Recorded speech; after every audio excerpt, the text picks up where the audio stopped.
Are you drowning in paperwork but can't figure out why every system you try falls apart within weeks?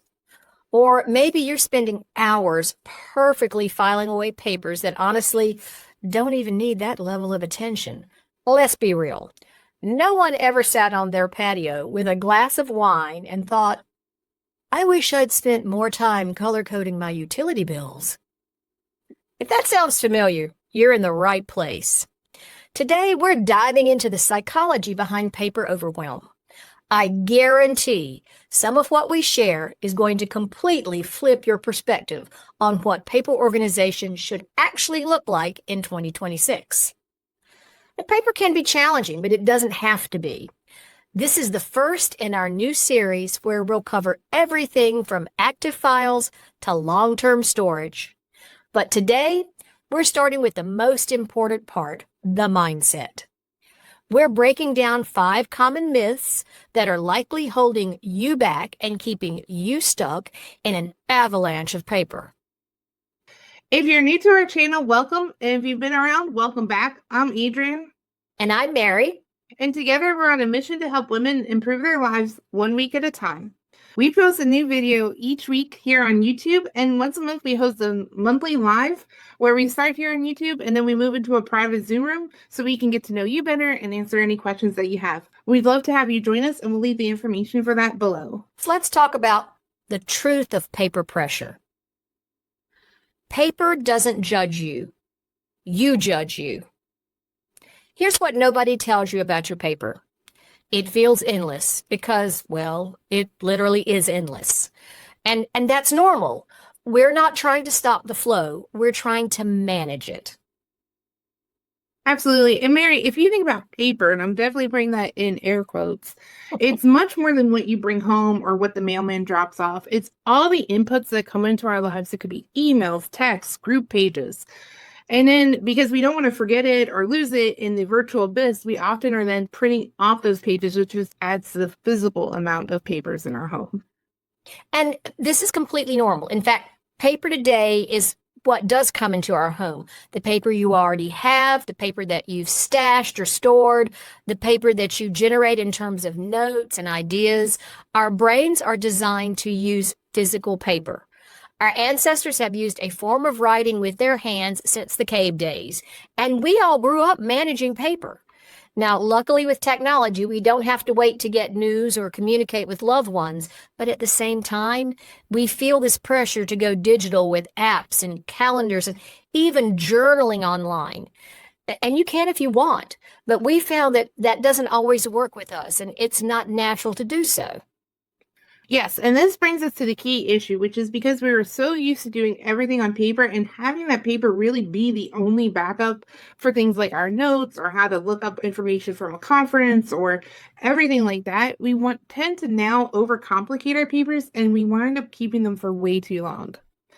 However, on the other hand, right, the amount of information that's just coming at us today is just so overwhelming. And so you might even be someone who had all your papers organized at one point and things were working, but now that system has lapsed and you're just struggling. You're just struggling with the piles of mail, the unopened envelopes, the stacks of all the important things you keep, and you're just moving them from one place to another and not actually making progress. Either way, there's nothing wrong with you. You're not lazy or irresponsible. You're not bad at being an adult. And you're not wrong for wanting a simpler method to manage your papers. Paper's not the problem or the enemy. It is literally a dead tree. But our relationship to the paper and the information it contains is where it gets tricky. So let's talk about some common mindset shifts. We're going to talk about how paper can be livable without being perfect and how to shift from trying to get caught up to just making it manageable. Now, we know you're itching for that solution. We are too. But just like when we were getting organized with our physical items, if you take the time to fix your mindset and the relationship that you have with paper, you're going to make so much more progress than just buying a bin or another solution. We'll get into the solutions in the next couple of videos, we promise. So let's talk about the first myth, paper pressure. The struggle with paper isn't a personal failing. It's not because you're disorganized or lazy or somehow defective. It's because paper represents decisions, and decisions take emotional energy. And sometimes, well, a lot of times, we just don't have that energy to spare. Yeah. And that's why a lot of people will hire us for paper support. If you were to go into your messy laundry room and just a disaster, right? It's overflowing, you would kind of still know what's in there, right? You would expect to see things like clothes or soap, etc. And if there was something crazy like a dead cat, you probably still would know that that was in there too, right? Something would give a hint that there's a problem of brewing.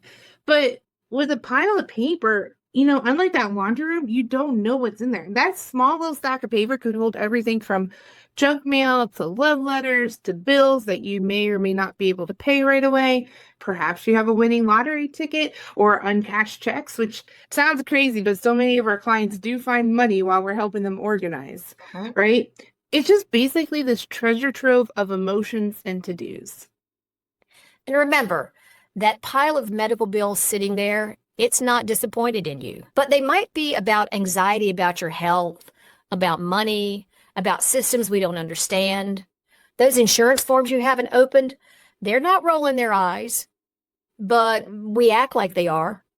It might be about confronting mortality and responsibility and feeling unprepared for decisions that are just too big. And all this leads us to walk past our paper piles or our file cabinets and feel this wave of shame or overwhelm, like somehow we failed at being adults.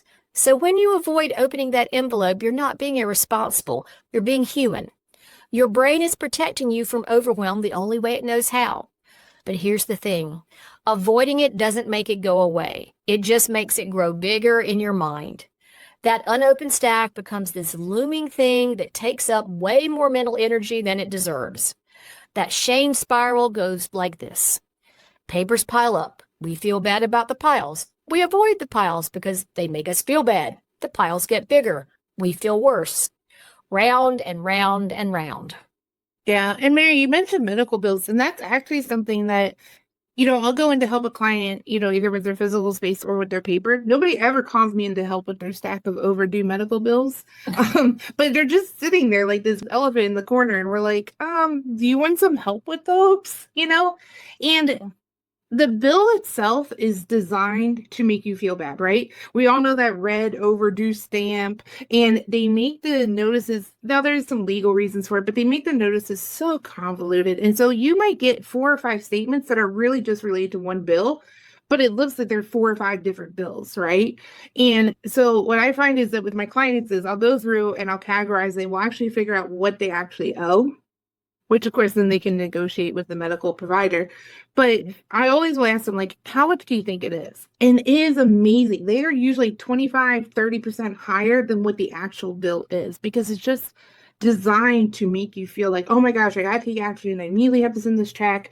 And it's just so much, much, much. And it's that pressure, and that doesn't help at all with these situations. No. So when we're talking about this myth, some of the questions that you want to think about here is, what is frustrating you right now with your papers? Right? And then how do I view my paper? So for some of us, having that paper, it feels like a safety net. Like if we have the paper, we feel like we're in control, we're ahead of things, we got everything together. Other people, like myself, it feels like a burden. It's just more to do. So it's like, oh, so if I don't have my papers together, I just feel like I'm behind. I'm one of those people, Mary. And then the other part is, you might see paper as knowledge. So you may be somebody who feel like, I want to have all this paper to have that information. But kind of think about, like, what is your view on paper, and how do you need that to maybe like shift so you can start getting some more freedom in your day? All right, so moving on to myth number 2, and that is the I will catch up mindset, right? And I know it might sound crazy when you're looking at all those piles in your calendars, the stacks on your desk, and that basket by the door that's just overflowing once more. But here's the thing. Most of us have been approaching the paper all wrong. We keep thinking that we're going to get caught up on our paper, and we move the piles around. We make promises to ourselves that we'll deal with it this weekend. And then, the guilt for on Monday morning when nothing's changed, right? But getting caught up, oh, that's impossible because paper keeps coming. It always has, it always will. Think about it like this. You don't expect to permanently empty your email box, right? New emails come in every day. Well, paperwork's the same way. The goal isn't elimination, the goal is flow management. And since we're talking about the mindset of paper, one of the actions you can take is to figure out where your paper is coming from. Think emails, family members. Like, okay, I'll give you an example. I was having this kind of self conversation like, why can I not just stay on top of the mail and the newspapers that come in? No, it's not just the mail and the newspapers. It's the emails that I have to print out to get some information. It's the notes I jot down when I'm watching something or on the phone with somebody. I mean, even if I didn't print out some of this, I still have to manage them virtually. So paper is more than just what we think it is. So what are all the places you get paper and information from, both physical and cyber? Give that some thought. Absolutely. And while you're giving that some thought, we'll move on to our third myth, which is that the perfect system exists. One of the most common and honestly most damaging beliefs about paper is that there's this idea that there is a perfect system out there. That if you could just find the right filing method, the right app, or the right color folders, everything will feel under control. And this belief causes people to fall into one of two camps, right? So the first one is overwhelm. You live with the piles, you force yourself to tolerate them, or maybe you just avoid them entirely because dealing with paper just feels like too much. If only you had the right system, everything would fall into place. And the second is over-organizing, believing that the paperwork system has to be hard. You microsort, you create elaborate systems, you spend a lot of time arranging paper because arranging it feels like control, especially when the paper itself represents things you can't control. And so you might be anxious about money, and while you can't pay all the bills right now, you can sort bills into multiple folders. Or maybe you might be worried about a medical situation out of your control, but you can color code the insurance paperwork. Now, neither of these responses furthers your organizing journey, but it also doesn't mean that you're silly or obsessive. Both avoidance and over control are hardwired responses to stress. So, all this does is make you human. Organizing paper often feels safer than actually confronting what the paper is asking of you. But here's the truth. No system can remove uncertainty. No filing structure can guarantee that nothing bad will ever happen. And no amount of micro-organizing can protect you from life. Yep. And if you fall in the second camp, then a powerful mindset shift would be understanding, even though it might not be your nature of how you've been doing it, right? But do you really need every paper to be micro-organized? Or like Mary said at the intro, would you rather have that time, energy, and peace of mind back, even if it means maybe search a little bit harder once in a blue moon when you need to find a document? Remember, we're not trying to build the system for a perfect version of you. We're not trying to get it for that person who's hyper focused and has the time and the energy to microsort and label everything. We're trying to build it for the tired Tuesday night version of you, right? The person who just needs it to work and to be maintainable. And that brings us to myth number 4. I must keep everything I definitely will need it, right? And we have so many of these people in our clients, and I know we are guilty of it ourselves, Mary, to an extent, because you just feel like you need to keep that paper. One of the biggest areas that I see in this, Mary, is notebooks. Or just like notes in general. And I feel like even today, every time like I do a training, they're like, oh, do you want the free guidebook or the companion workbook? Because they like to give you something physical, right? To take notes on. And like you said, Mary, writing things down is super powerful. The act of actually writing it down is what helps your brain take in that information. But the fact is, it's like we probably don't need those notes after we wrote it down, right? So once we absorb that information, do you really need all those old notebooks, all those old conference notes? Likely, most of them aren't even 100% filled out. And so kind of give yourself that permission that the act of writing the note was where that paper is valuable, not in keeping that information. I'm very guilty of that. I tend to write little notes when I'm talking to somebody on the phone or I'm reading something online or in a book, and I jot these little notes down. And then they're kind of on my desk all over the place. And now, a week or two later, I have no idea what they were referencing or what it was about. And I'm working very hard I just need to throw them away. If it was important, it will show back up as necessary. Or if it was really that important, I would have put it somewhere proper in an appropriate place. But these little scraps of paper, I regularly have to go through and just get rid of them because they're not serving me in any way. Most paper has a backup somewhere, and most information can be reaccessed, and most mistakes are recoverable. So if I lose somebody's phone number, there's about 1,000 ways for me to figure it out again. Mhm. Or if there's some information that I was reading about online or in a book, I guarantee you I can find it again. So, Yeah. And even when it's very important paperwork, usually you can replace it. So, Mary, we were going through, but we had like an overwhelm with some family stuff going on, and we needed to submit a lot of paperwork. And I needed the official copy of my marriage certificate, with the raised emblem on it. And I thought I knew where it was. And I went there, and I was so tired and I was so exhausted. And I just was like, why is it not where I thought it was going to be? Hindsight, it actually was. It got stuck on something else.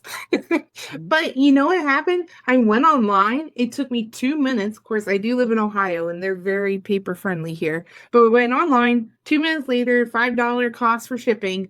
I had that marriage certificate and I didn't have to waste hours and stress. And so we don't recommend you lose important documents, but knowing that it's okay if something does get lost, that's that important.